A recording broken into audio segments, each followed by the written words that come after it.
What's up, Gavin, man? How you been? I've been good, man. Just getting ready for this title fight. Really excited for it.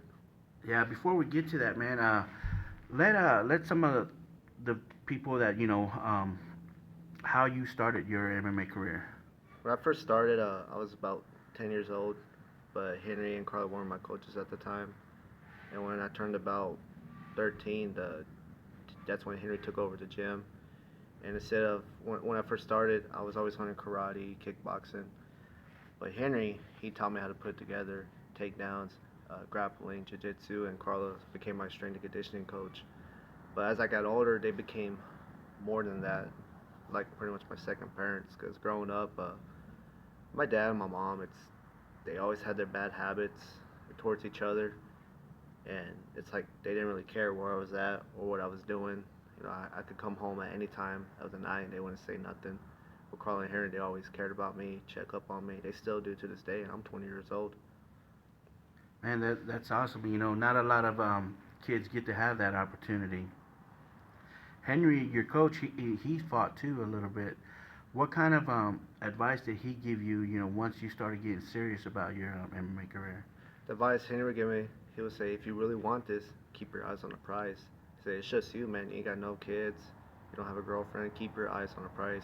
And he says, I promise you, it will pay off. And he would tell me, if you keep doing this, it will get you somewhere, I promise. And he will also give me life advice, like as a man, like don't make the mistakes that, your family made. Break the cycle.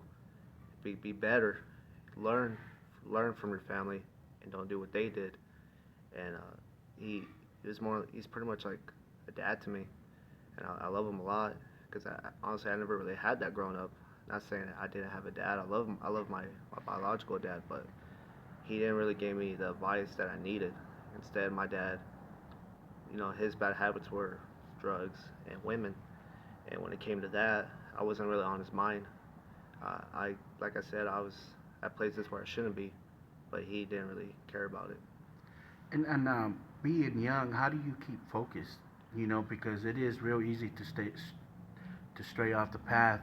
You have you know role models telling you do this, and then you also have the other side.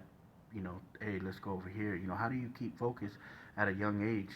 The way I keep focus is I realize I got little kids watching me that look up to me, so I don't want to mess up, and I don't want to go down the path my dad and my mom went.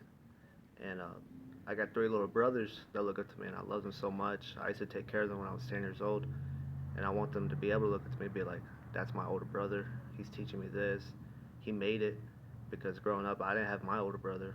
My older brother was never there for me. I didn't really have anyone to look up to. But seeing my three little brothers and helping Henry with the kids class and how much they look up to me, that's what it motivates me to stay focused. It motivates me to not go out or anything like that. It motivates me to keep training hard and show them anything you put your mind to, you could do it. Anything. I always see you talking about your grandfather. Is that who that is in the pictures? So, What does he mean to you, man? I always see you showing him a lot of love. well, I show a lot of love to both my grandpas, my abuelo, my scoto, my mom's dad, because when my parents got together, my mom was just a kid. They were about 10 years apart. So when she was about 16, my dad was about 26, and when they found out about me, my dad didn't really want me. He didn't want any more kids. In my mom's position, she was just a kid herself, so she didn't know if she was gonna have it or not have it. But my abuelo, my scoto, came to her and says, "Have them, and I'll help you take care of them." And he does. He always checks up on me still to this day, and I'm 20 years old. He always asks me if I need anything, and I wouldn't be born if it wasn't for him, because he's the one that came up to my mom and said, "I'll help you. Please have him." And my abuelo Ceniseros, he walked here from Mexico. We wouldn't have Me and my family. We wouldn't have what we have if it wasn't for him. He was the only one from my family in Mexico that took that chance to come here, and he made it. And he took care of my dad and my two tias on his own. My grandma wasn't around, and he got a house, got his truck, and he busted his ass to take care of them. And when I had to move with my dad didn't have a house or anything. My grandpa Chris sheltered us. He sheltered us, and he didn't have to. He could have told my dad, "Nah, man, that's your kid. I did my job. You do your job." But no, my grandpa Chris has a bigger heart than that. So he sheltered me. He would cook for me, take care of me, still love on me, and I look up to them because those are my pride and joys. I wouldn't have what I have if it wasn't for them. I wouldn't be here if it wasn't for them. Yeah, man. I think every fighter has their story, and your journey is it's just starting. You're starting to see and understand at a young age. Some guys they just don't get it. They win a couple fights and think they're ready, but no, you could tell that you're more mature for your age. Let's talk about this fight coming up. You're gonna be facing Rocky Scoggins, which is he's a tough opponent. I've been following him for a while. It seems like both of you are on the same path, kind of. You won a couple fights, then y'all both dropped a couple fights. Now you're both on a 3-2 fight win streak. You both have momentum on your side. You're ranked number seventh in Texas as an amateur lightweight, and he's ranked number seventh as a featherweight. So it's an interesting story. Going to be a good matchup. How do you feel like you match up against Rocky? If what you know about him? Rocky's he looks like a tough fighter. I know he's going to be a tough fight, and I have a lot of respect for him. I have respect for any fighter because it takes a lot to just get in the cage because you're locked in there. There's no way out. Any fighter that does, I have respect for them. But I'm gonna do everything I can to win this title. And to me, it's more than just a title because I feel like if I win this title, I could finally have my rematch with Jared Ingram. Because that fight, nobody in my family has no idea how hard I trained. And an incident happened. My dad caused that incident. It caused me to lose the fight. It wasn't the truth. And the way I know they didn't care is because the next day they were laughing at me. No one cared, and it came to the point where my dad couldn't take the pressure from what he did. So he kicked me out of the house. I wasn't staying with my family, wasn't staying with my tias because they weren't asking me about it. Who was I staying with? My coaches. That's where I realized that your haters are closer than you think.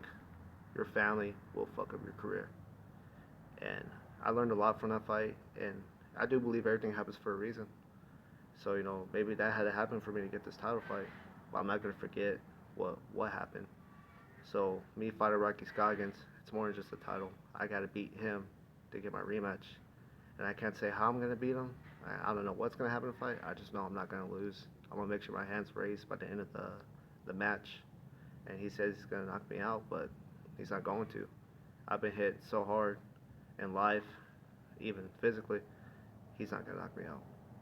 What would it mean to bring a title back to San Angelo, Texas? Man, bring the title back will mean a lot to me and to my home. Because think about it, like, how many people in San Angelo have been successful like this? I'm sure there is. But what I love about being from San Angelo is I could show people, especially being from MLK, I could show people you could come from a rough neighborhood, rough parents, having a dad that was, verbally abusive, even towards my own mom, even had a dad that was physically abusive, and you could still be better, and you become someone. And winning this title and bringing it home, I could prove to everyone that I was never a fuck up in the beginning.